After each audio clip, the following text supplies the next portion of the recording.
बोली देवाधिदेव 1008 महावीर भगवान की जय। संत श्रोमणी आचार्य गुरुवर श्री विद्यासागर जी मुनि महाराज की जय। परम पूज्य 108 मुनिवर श्री प्रज्ञासागर जी महाराज की जय। द्वादशांगिन वाणी माता की जय।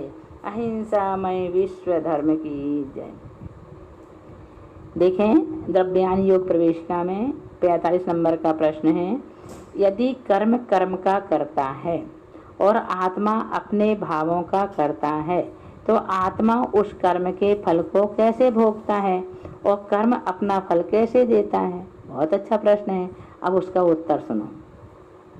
संसारी आत्मा अनादिकाल से कर्म बंधन से बंधा होने के कारण अपने चैतन्य स्वभाव को लिए हुए मोह राग द्वेष रूप अशुद्ध भाव किया करता है। जब वह मोह रूप राग रूप या द्वेष रूप भाव करता है तो उन भावों का निमित्त पाकर जीव के प्रदेशों में स्थित पुद्गल स्वभाव से ही कर्म रूप हो जाते हैं। पुद्गल स्वभाव से ही कर्म रूप हो जाते हैं और जीव के प्रदेशों के साथ बंध जाते हैं। जब उनका उदय काल आता है और वे अपना फल देकर खिलने को होते हैं तो वे सुख या दुख देते हैं और जीव उसे भोगता है। कितनी अच्छी बात है। बहुत अच्छी तरह से आपको यह उत्तर समझ में आ गया होगा इस प्रश्न का। अब देखें, हमारा अगला प्रश्न है, जीव के अशुद्ध भावों का कारण क्या है? जीव के अशुद्ध भावों का कारण क्या है? उनका कारण द्रव्य कर्म है। अशुद्ध भावों का कारण क्या है? तो कह रहे हैं उसका कारण क्या है? द्रव्य कर्म है, क्योंकि द्रव्य कर्म का उदय होने से अशुद्ध भाव होते हैं। समझ में आ गया? द्रव्य कर्म का उदय होने से अशुद्ध भाव होते हैं। तब परंपराश्रय दोष क्यों नहीं आता? क्योंकि अशुद्ध भावों का निमित्त पाकर द्रव्य कर्म का बंध होता है और द्रव्य कर्म का निमित्त पाकर अशुद्ध भाव होते हैं। बहुत बढ़िया। अब देखो, यहाँ बताया जा रहा है परंपराश्रय दोष नहीं आता, क्योंकि आत्मा अनादिकाल से द्रव्य कर्मों से बंधा हुआ है। अतः पहले बंधे हुए कर्मों का निमित्त पाकर वर्तमान अवस्था में जीव के अशुद्ध भाव होते हैं और अशुद्ध भावों का निमित्त पाकर नए कर्मों का बंध होता है। फिर से देखो एक बार अच्छे समझ में आ जाए। परंपराश्रय दोष नहीं आता, क्योंकि आत्मा अनादिकाल से द्रव्य कर्मों से बंधा हुआ है। अतः पहले बंधे हुए कर्मों का निमित्त पाकर वर्तमान अवस्था में जीव के अशुद्ध भाव होते हैं और अशुद्ध भावों का निमित्त पाकर नए कर्मों का बंध होता है। इसलिए भैया हम बार बार देखो, द्रव्यान योग हमको हमारी आत्मा से परिचय कराता है। शरीर अलग है, आत्मा अलग है, ऐसा भेद विज्ञान द्रव्यान योग से होता है। इसलिए हम आपसे बार बार कहते हैं कि हम जब इस स्टेज तक पहुंच जाएंगे तब हमें वहां तक पहुंचने में बहुत पुरुषार्थ करना होगा। इतना आसान नहीं है कि हम अपनी आत्मा को और शरीर को अलग अलग देखने लग जाएं, वैसा फील करें। अभी भेद विज्ञान नहीं हुआ और होगा भी नहीं, क्योंकि अभी तो हम राग रंग में इतने जकड़े हुए हैं। इस शरीर के पोषण में, इसके सजाने धजाने में, सुलाने में, खिलाने पिलाने में, पहनाने ओढ़ाने में न जाने कितना समय हम बर्बाद करते हैं। आत्मा की तरफ तो हमारा ध्यान आता ही नहीं। वो आत्मा तो जो प्योर है, शुद्ध है, वो कर्म कृत्तिका के कारण से कलुषित हो गई है। तो हमको द्रव्यान योग एक ही शिक्षा देता है कि हम आत्मा की पहचान करें और शरीर को आत्मा से भिन्न समझने लगें। इतनी यदि हमको शिक्षा मिलती है, यदि ऐसा हम अनुभव कर पाते हैं तो ये समझना कि द्रव्यान योग हमारे जीवन में उतर गया। नहीं तो कितना पढ़ लो, कर्मान योग कर्मानुचिंतन या कर्मकांड या कर्णान योग प्रवेश का, ये जो ऐसे ग्रंथ हैं, इनको पढ़कर यदि हमने कर्मों के बारे में नहीं जाने तो पढ़ने का क्या फायदा। द्रव्यान योग पढ़ने के बाद यदि हमने शरीर और आत्मा की भिन्नता को नहीं जाने, आत्मा की पहचान नहीं कर पाए, तो फिर द्रव्यान योग पढ़ने का कोई फायदा नहीं। तो इसको समझें अच्छी तरह से। थोड़ा कठिन लगता है, लेकिन एक बार समझ में आता है तो बाहर की दुनिया से हम बिल्कुल बेखबर हो जाते हैं। फिर उस चीज़ों में हमारा इंटरेस्ट बिल्कुल नहीं रहता। तो यहाँ पर जो बताया जा रहा है कि ये कर्म देखो कितनी अच्छी बात कर रहा है कि परंपरा से दोष नहीं आता, क्योंकि आत्मा अनादि काल से द्रव्य कर्मों से बंधा हुआ है। कौन से हैं द्रव्य कर्म? ज्ञाना वर्ण आदि ये द्रव्य कर्म कहलाते हैं। तो इन 8 कर्मों से बंधा हुआ है आत्मा। अतः पहले बंधे हुए कर्मों का निमित्त पाकर वर्तमान अवस्था में जीव के अशुद्ध भाव होते हैं। उन कर्मों का जैसे उदय आता है वैसे हमारे भाव होते हैं और वैसे ही कर्म बंध जाते हैं, और अशुद्ध भावों का निमित्त पाकर नए कर्मों का बंध होता है। अब उक्त चर्चा का निष्कर्ष क्या है? निश्चय नय से कर्म अपना करता है और व्यवहार नय से जीव के भावों का करता है। निश्चय नय से जीव अपना करता है और व्यवहार नय से जीव के भावों का करता है। जीव भी निश्चय नय से अपने भावों का करता है और व्यवहार नय से कर्म का करता है, किंतु जैसे कर्म निश्चय और व्यवहार नय से करता है वैसे एक भी नय से भोगता नहीं है।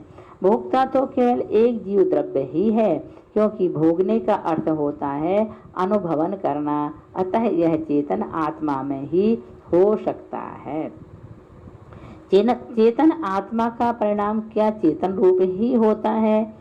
आत्मा का स्वरूप चेतना ही है, अतः आत्मा का परिणाम चेतन रूप ही होता है। चेतना के कितने भेद हैं? 3 हैं। ज्ञान चेतना, कर्म चेतना और कर्म फल चेतना। ये याद करना विषय बहुत अच्छा है, समझने जैसे हैं। इससे बहुत सारे लोग हैं जो अनभिज्ञ रहते हैं और इसकी जानकारी होना जरूरी है। तो चेतना के कितने भेद हैं? 3। ज्ञान चेतना, कर्म चेतना और कर्म फल चेतना। ज्ञान चेतना किसे कहते हैं? यह घट है, वह पट है। इस प्रकार से पदार्थों के साकार ग्रहण को ज्ञान कहते हैं, और ज्ञान रूप आत्मा के परिणमन को ज्ञान चेतना कहते हैं।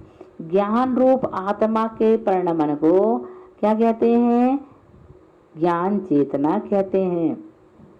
अब कर्म चेतना किसे कहते हैं? पुद्गल कर्म का निमित्त पाकर आत्मा जिन परिणामों रूप परिणमन करता है उन्हें कर्म चेतना कहते हैं। कर्म फल चेतना सुख दुख रूप कर्म फल के वेदने रूप जो आत्मा का परिणमन होता है वह कर्म फल चेतना है। किन जीवों के कौन सी चेतना होती है?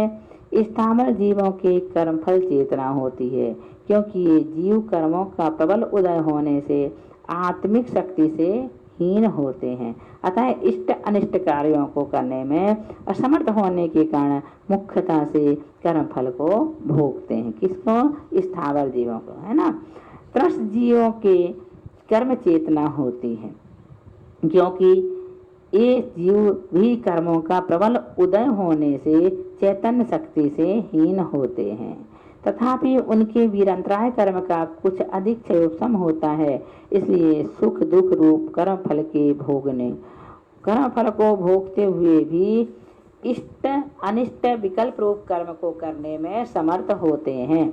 अतः वे जीव मुख्यता से कर्म चेतना वाले होते हैं, तथा केवल ज्ञानी के ज्ञान चेतना होती है, क्योंकि वे कर्म और कर्म फल के भोगने के विकल्प से रहित हैं और स्वाभाविक सुख में लीन होते हैं। अब जीव के कितने भेद हैं? 2 हैं, संसारी और मुक्त। कितने भेद हैं? 2। कौन से? संसारी और मुक्त। संसारी जीव किसे कहते हैं? देह सहित अशुद्ध जीवों को संसारी जीव कहते हैं। देह सहित अशुद्ध जीवों को संसारी जीव कहते हैं। मुक्त जीव किसे कहते हैं? देह रहित शुद्ध जीवों को मुक्त जीव कहते हैं। संसारी जीव के कितने भेद हैं? 2। त्रस और स्थावर। कितने भेद हैं? 2। कौन कौन से? त्रस और स्थावर।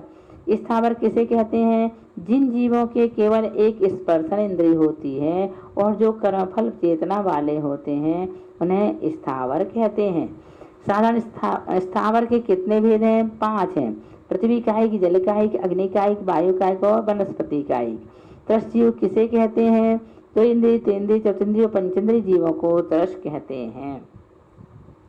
2 इंद्रिय जीव किन्हें कहते हैं? जिन जीवों के स्पर्शन और रसना ये 2 इंद्रियां होती हैं और जो स्पर्शन इंद्रिय से स्पर्श को और रसना इंद्रिय से रस को जानते हैं उन्हें दो इंद्रिय कहते हैं, जैसे शंख, सीप, लट वगैरह। देहेंद्रिय जीव किसे कहते हैं? जिन जीवों के स्पर्शन, रसना और घ्राण 3 इंद्रियां होती हैं और जो स्पर्शन इंद्रिय से स्पर्श को, रसना इंद्रिय से रसन रस को तथा घ्राण इंद्रिय से घ्राण सुगंध को, उन्हें तेन्द्रिय जीव कहते हैं, जैसे जू, खटमल, चींटी, बिच्छू वगैरह। अब चौइंद्रिय जीव किन्हें कहते हैं?